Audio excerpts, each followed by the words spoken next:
لسر بانگشتا فرمیا مصطفى کاظمی سرک وزیرین هرما کردستان مسرور بارزانی سردانا بغدای کرد دیگر سرک وزیرین کاربری کرد هر وها سرک پارلمان جبلیوه که سرک جواتا بلند دادواری عراق جویا و بزالانی گوته بر پرسن عراق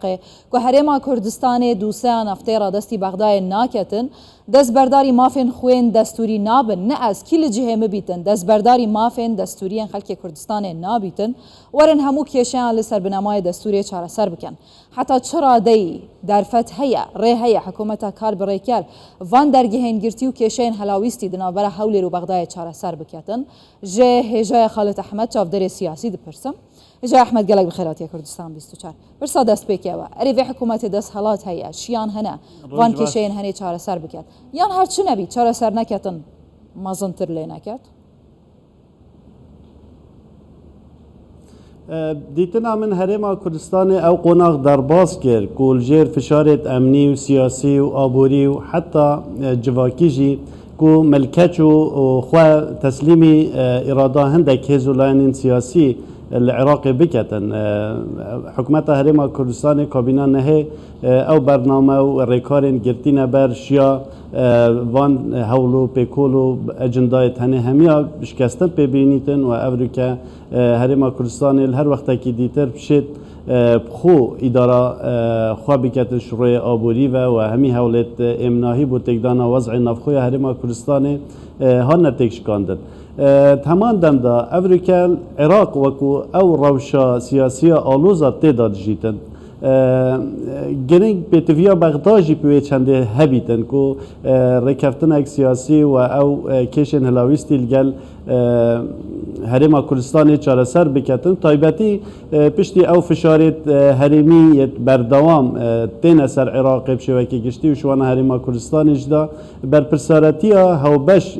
توان بادک تنه برهنگاریا اوان فشارت تنه تخت سرستوی حکمت ناوندی و حکمت هرمی دا هر دو پیک و افریقا هست بر پرسارتیت کن کو گرینگه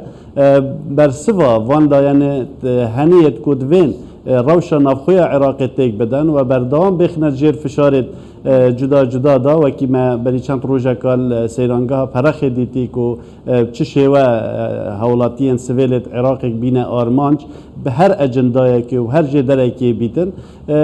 فشارک زور یا خلکی افریقا سر همی لاین سیاسی و حکمت هیا که دویتن ایدی هولت خوب بکنه ایک بو هند دربازی اوی روشاهنی ببنه باشه حکمت هرما کردستانی همی گاوال گل بغدا ایجای خالد دو سرک وزیرین هرما کردستان گوتی ام دخوازین کشین 17 سالاین چاره سرکری و بیچاره ماین چاره سر بکین ازاقت و فشار جالی امریکای وهنا مصطفى کاظمی هرچی قاس نکار بیتن وان کشان چاره سر بکتن لمدیتیا دماکو دست حالات و ایدا و حتی نها کشه مازنتر لنهاتنه لی اف حکومتا کار بریکر حتی چه قاسی ده بکار بیتن وان کشین هنه چاره سر بکتن لسر بنگه دستوره در فتحیه دیتنا من حکومت کاظمی او اجماع هی بو پشتوانیا کابیناوی هیچ الترناتیف که دیتر گورپانی دانینه که جاوره بکن حتی او دست بکار بیتن دیتنا او روشان حال عراق یا بردوام او دی بردوام جی بیتن گول او هلو مرجت هید بغدادا لو ما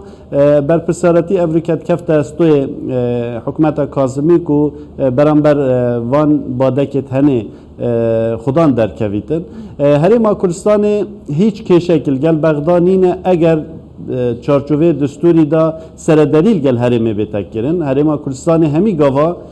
روله که آواکر دیتیه و بو دیتنوا ریکا چاره سریال گل بغداد چش روی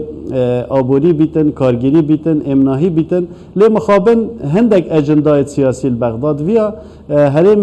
شوان مافید کو دستور عراق بو هرم دابین کرین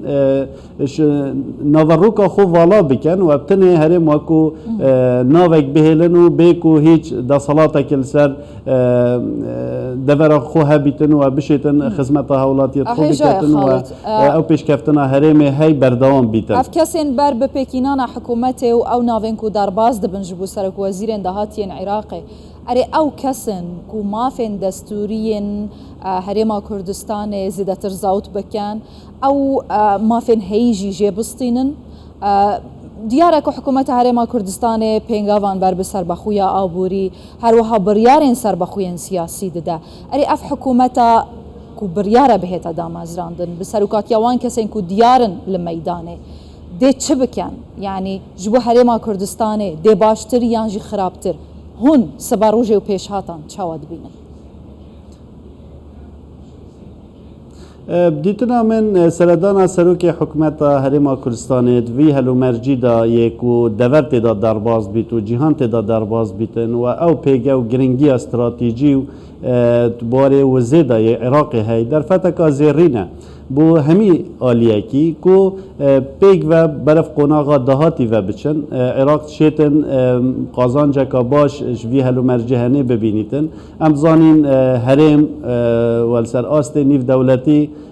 دابشی دو جمسرت مزن بیه و همیاجی چاول هندیه کو هجمون خل سر عراق